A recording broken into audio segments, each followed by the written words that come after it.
पंचवटी ते कांतानगर दरम्यान सोमवारी रात्री मोठी पाणी पुरवठा पाईपलाईन फुटल्याने संपूर्ण रस्ता जलमय झाला। पीडीएमसी मुलींच्या वसतिगृहासमोरील रस्त्यावर पाणी साचल्याने विद्यार्थिनींमध्ये भीतीचे वातावरण निर्माण झाले। मिळालेल्या माहितीनुसार 2 ठिकाणी पाईपलाईन फुटल्याने लांब अंतरापर्यंत पाण्याचा जोरदार प्रवाह वाहत होता। काही वेळातच परिसर तलाव सदृश्य दिसू लागला। पाणी साचल्याने वाहतुकीवर परिणाम झाला असून नागरिकांना मोठ्या अडचणींचा सामना करावा लागला।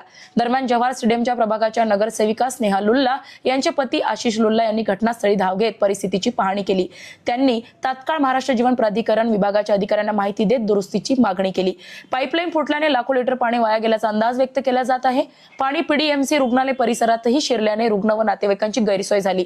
संबंधित विभागाकडून रात्री उशिरापर्यंत दुरुस्तीचे काम सुरू करण्यात आल्याची माहिती आहे। मात्र पाईपलाईन फुटल्याने आज शहरातील पाणी पुरवठा बंद ठेवण्यात आला आहे। त्यामुळे नागरिकांना आज पाणी मिळणार नाही।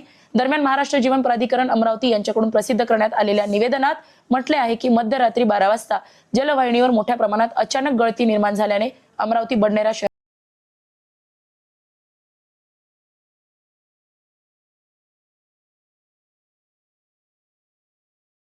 बातम्यांच्या अपडेटसाठी अजिंक्य भारत न्यूजच्या पेजला फॉलो करा आणि सबस्क्राइब करा। Thank you for watching.